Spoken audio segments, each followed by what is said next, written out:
Seja bem-vindo à educação de jovens e adultos. Você está dentro da aula de Ciências da Natureza. Nessa aula de hoje estamos na segunda etapa do ensino fundamental, primeiro semestre, módulo 1, unidade 1, Terra e Universo.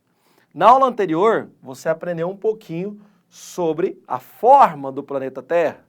Inclusive, essa forma que foi estudada por vários cientistas, e você entendeu que algumas hipóteses ou suposições não poderiam condizer com a realidade. A partir então do avanço da ciência, com os novos equipamentos, nós estudamos e aprendemos a cada dia mais. Aprendemos também que não existe uma verdade absoluta. A ciência está sempre em construção. Como nós observamos na imagem, nós temos o exemplo de uma constelação. Constelação essa formada por estrelas.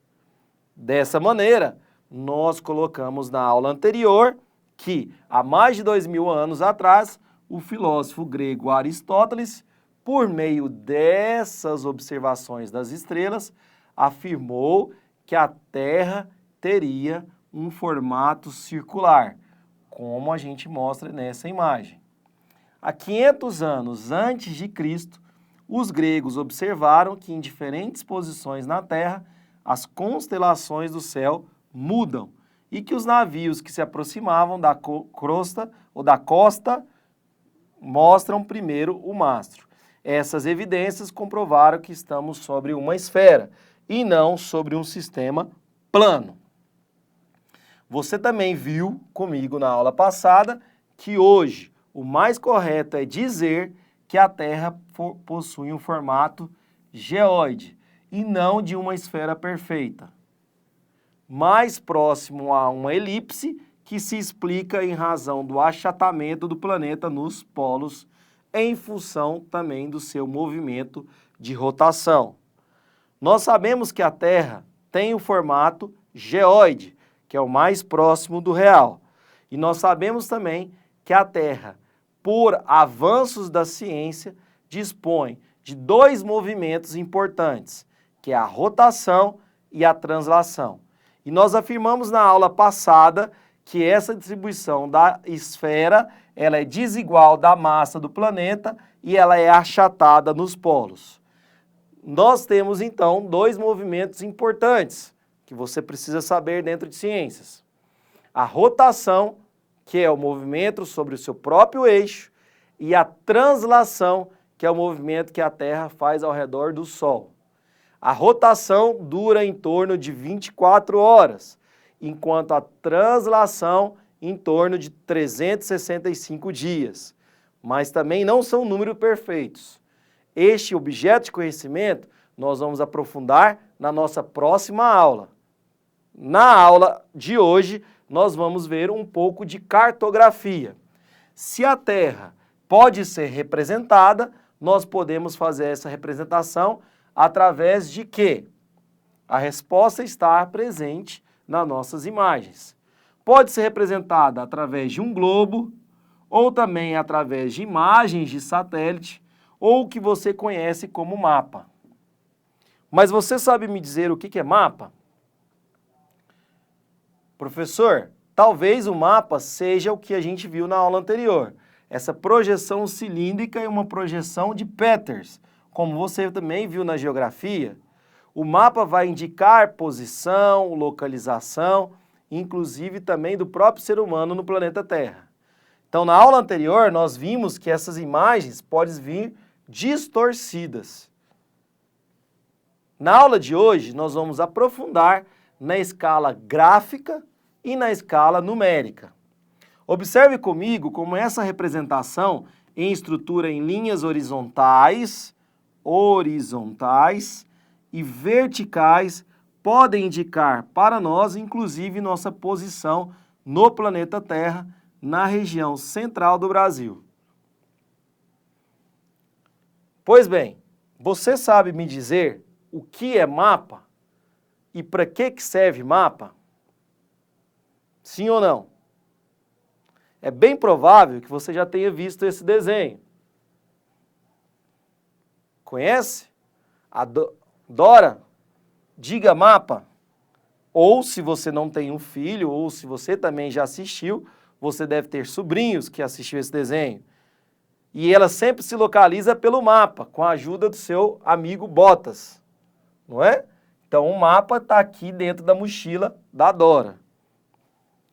Mas o que é realmente um mapa? Será que é só um desenho? Ou só ali utilizada pela Dora Aventureira? É claro que não. Um mapa é uma imagem reduzida de uma superfície.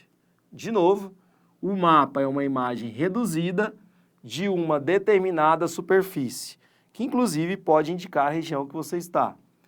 Essa redução, feita com o uso de uma escala, torna possível a manutenção da proporção do espaço representado. Importante informação para vocês.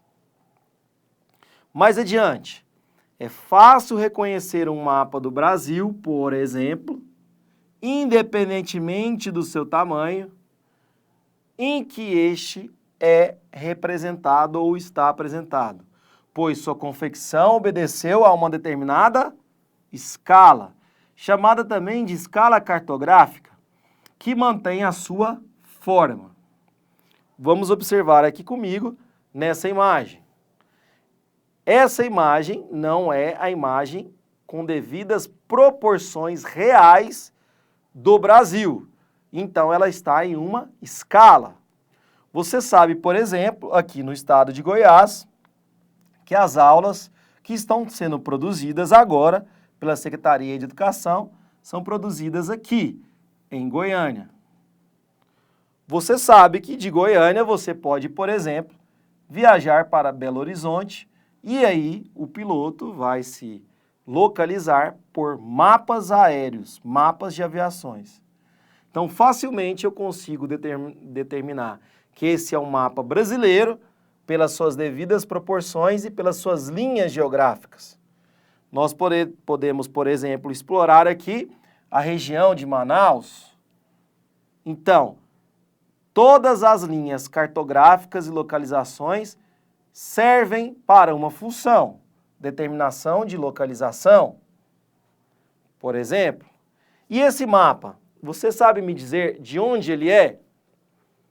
O mapa anterior nós afirmamos já de antemão que ele é um mapa do Brasil, porque sabemos já e já temos a facilidade, o conhecimento, já vimos na geografia, na história, que inclusive o mapa brasileiro sofreu algumas transformações devido a várias situações que passamos.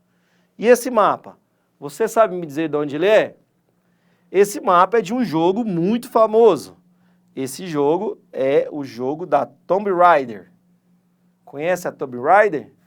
Então, os mapas, além de hoje servirem para a ciência, são utilizados também nos games, como foi usado o exemplo desse mapa anterior. Existe outra aplicação do mapa que você poderia dar para a sua realidade? Eu trouxe para vocês aqui, então, uma escala numérica. Então, como que funciona a escala numérica? Eu tenho a determinada área, representada aqui pelo numeral 1, numerador da área do mapa, e eu tenho o denominador da área real, 1 para 50 mil. 1 para 50 mil. Já na escala gráfica, eu já tenho ela em quilômetros. E aqui eu tenho um exemplo de 0, 3, 6 e 9 quilômetros. Você utiliza hoje o mapa do seu GPS pelo aplicativo Google Earth, ou também pelo Waze, ou pelo Google Maps? Então, a escala cartográfica estabelece, portanto, uma relação de proporcionalidade entre as distâncias lineares de um desenho, o mapa, por exemplo, e as distâncias correspondentes a essa realidade. Outro exemplo que a gente tem aqui é 1 para 10 mil. O que seria 1? A unidade ou a medida do mapa. Poderia ser, por exemplo, 1 centímetro. 1 centímetro equivale, no caso aqui, a um denominador de área real, poderia significar 1 centímetro, significa ou está para 10.000 quilômetros. 1 para 10.000. O mapa, então, vai servir para localização, para delimitações de áreas e, como vocês estão vendo aí, também para o componente de geografia relacionado com o componente de matemática. São importantes, então, para marquem localização, deslocamento, cálculos de distância, comunicação. Uma vez que transmite informações de onde? De uma área real. Os mapas podem ser temáticos, políticos, físicos, demográficos, econômicos, topográficos ou também estilizados. Os mapas representam então a superfície terrestre do nosso planeta, a parte dela em uma escala reduzida. Dentro de ciências, então, podemos dar uma aplicação do mapa para fazer resgate de animais, onde em Corumbá 4, uma equipe, por exemplo, formada de biólogos, tem que resgatar em determinada área uma onça pintada. Então, eles vão utilizar ali a geolocalização através de equipamentos. Esses equipamentos podem ser, inclusive uma bússola. Mas com o uso do celular, eu também consigo me localizar facilmente. Agora, você deve estar pensando que sem a internet isso deveria ser impossível. Mas talvez você já tenha aplicativos que vocês consigam fazer o download e sem a internet vocês consigam se localizar independentemente da área que vocês estiverem. Na nossa aula também nós podemos citar exemplos aí relacionados a séries e filmes. Você saberia me dizer qual seria esse mapa? Pois bem, não é o mapa do planeta Terra. Esse mapa representa uma série muito famosa, que é a série Game of Thrones. Nós temos até um infográfico aqui para mostrar o mapa desse mundo fictício criado, e hoje vocês sabem que ele existe, por conta que eu falei na aula ou porque já devem ter assistido. Você saberia me dizer também qual que seria o mapa que está representado nessa imagem? Se você leu a legenda, você sabe me dizer que o mapa representado nessa imagem é o mapa do Senhor dos Anéis. Dessa maneira, o mapa, além da sua localização, de mostrar para você onde você está, até mesmo perdida ou perdido, para achar o endereço de determinada pessoa aí no seu cotidiano, você também utiliza os mapas, ou sabem alguns mapas de filmes, de séries e de desenhos, não é mesmo? Já para a aula que vem, eu convido a vocês a responderem essa pergunta comigo. Vem aqui.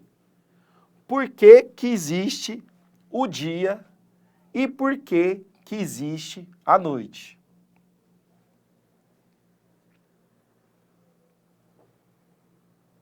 Se vocês prestarem atenção, inclusive no início da aula, eu já dei até algum spoiler. O dia e a noite vão surgir devido a alguns movimentos que a Terra faz. E eu falei na aula de hoje 2 desses movimentos. Será que então o dia e a noite vão existir por conta desses movimentos?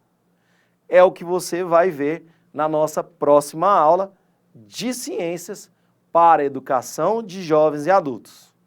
Te espero lá então. Um abraço, até mais, valeu!